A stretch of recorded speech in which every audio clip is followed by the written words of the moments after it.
ভেতরে বাইরে কড়া নজরদারি, মেটাল ডিটেক্টর থেকে রেডিও ফ্রিকোয়েন্সি ডিটেক্টর, প্রশ্নপত্রে বিশেষ কোড।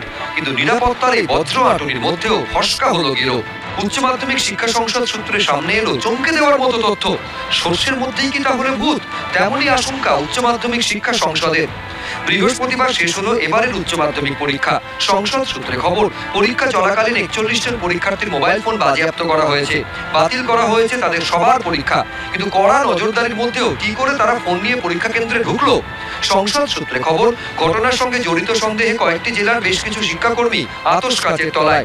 অভিযোগ, আটকানোর জায়গায় মোবাইল নিয়ে পরীক্ষা কেন্দ্রে ঢুকতে সাহায্য করেছে তাদের একটি চক্র। মালদা, উত্তর দিনাজপুর সহ কয়েকটি জেলার বেশ কয়েকজন শিক্ষাকর্মীকে ইতিমধ্যে চিহ্নিত করে শোকজ করা হয়েছে বলে। সবসময় কিন্তু টিচার এবং সংশ্লিষ্ট যারা নন টিচিং স্টাফ আছেন তারা কিন্তু তাদেরকে সেই চেকিংটা করে, যেটা ফ্রিস্কিং ওয়ার্ডটা আমরা ইউজ করি না, এটাকে হচ্ছে বলা হয় চেকিং। তো এন্ট্রি গেটে কিন্তু চেকিং করা হয়েছে এবং এবার প্রত্যেকটি এন্ট্রি গেটে কিন্তু সিসিটিভি ক্যামেরা ছিল। তা সত্ত্বেও দেখা গেছে যে কিছু সংখ্যক স্টুডেন্ট তারা মোবাইল নিয়ে ক্লাসরুমে ঢুকে যাচ্ছে এবং ডিউরিং দ্য এক্সাম তারা মোবাইলটা ইউজ করার চেষ্টা করছে। তো সেটা চেষ্টা করছে সেই অবস্থায় কিন্তু আমাদের ইনভিজিলেটররা যথেষ্ট তৎপর ছিলেন, কারণ ইনভিজিলেটরদের কাছে কিন্তু প্রপার মেসেজ দেওয়া হয়েছিল যে মোবাইল বা স্মার্টফোন কোনোভাবেই অ্যালাউ নয়। তারা তাদেরকে ধরেছেন। 2024 সালের উচ্চ মাধ্যমিক পরীক্ষা যথাসময়ে শুরু হয় এবং আজ 29 ফেব্রুয়ারি এই পরীক্ষা শেষ হলো। এইভাবে সামগ্রিকভাবে সমস্ত বিষয় পরীক্ষা অত্যন্ত সুষ্ঠু, নির্বিঘ্নে এবং খুবই সুন্দরভাবে সম্পন্ন হয়েছে।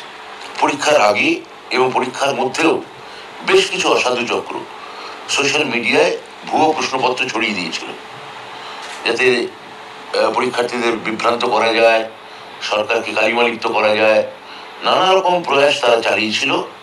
কিন্তু এবং একই সঙ্গে অভিভাবকদের বিভ্রান্ত করা যায়, কিন্তু তাদের সে চেষ্টা সফল হয়নি।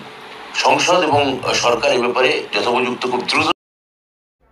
তো দেখো, মোট 41 জনের কিন্তু পরীক্ষা বাতিল হয়েছে এবং এবছর পরীক্ষার্থী ছিল 7,90,000, যেখানে কিন্তু ছাত্রছাত্রীর থেকে ছাত্রীদের সংখ্যা বেশি ছিল এবং পরীক্ষা কেন্দ্রে ঢোকার আগেই কিন্তু অনেক মোবাইল উদ্ধার হয়েছে। 41 জন পরীক্ষার্থীর কিন্তু পরীক্ষা বাতিল করে দিয়েছে উচ্চ মাধ্যমিক শিক্ষা সংসদ। তাদের মধ্যে কিন্তু ছাত্রীদের সংখ্যা বেশি, ঠিক আছে? 41 জন বাদে কি সকলে পাস? তো দেখো তাড়াতাড়ি। তো বন্ধুরা, প্রিয় ছাত্রছাত্রীরা, উচ্চ মাধ্যমিক নিয়ে এই মুহূর্তের বড় খবর, বিগ ব্রেকিং আপডেট যেটা উঠে আসছে। উচ্চ মাধ্যমিক পরীক্ষা শেষ হয়ে গেছে, কিন্তু 41 জনের পরীক্ষা বাতিল হয়েছে। তার কারণ তারা মোবাইল ফোন নিয়ে ঢুকেছিল এবং প্রশ্ন ভাইরালের চেষ্টা করেছিল। সেই কারণে উচ্চ মাধ্যমিক শিক্ষা সংসদ বোর্ড 41 জনের পরীক্ষা কিন্তু বাতিল করে দিয়েছে।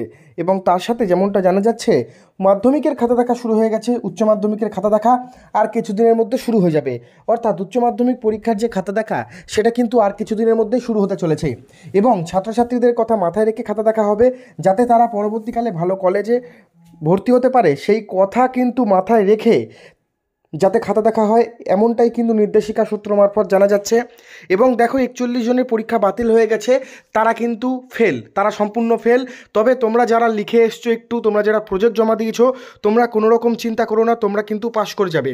আমাদের রাজ্যের মুখ্যমন্ত্রী মমতা ব্যানার্জি তিনিও বলেছেন যাতে ছাত্রছাত্রীদের বেশি করে নাম্বার দেওয়া হয়, যাতে ছাত্রছাত্রীদের বাড়িয়ে নাম্বার দেওয়া হয়। যারা লিখে এসছে কিছু খাতায়, যারা তোমরা অ্যাটেন্ড করে এসছো, যারা প্রজেক্ট জমা দিয়েছো ঠিকঠাক করে, তোমরা কোনো রকমের চিন্তা করো না, তোমরা কিন্তু পাস করে যাবে। মধ্যশিক্ষা বোর্ড, উচ্চ মাধ্যমিক শিক্ষা বোর্ড সবসময় কিন্তু তোমাদের ভালোই চায়। উচ্চ মাধ্যমিকে কিন্তু লিখিত পরীক্ষায় 24 বা তার আশেপাশে পেলে পাস করিয়ে দেবে এবং প্রজেক্টের নাম্বার মিলিয়ে 30 তুলতে হবে তোমাদের।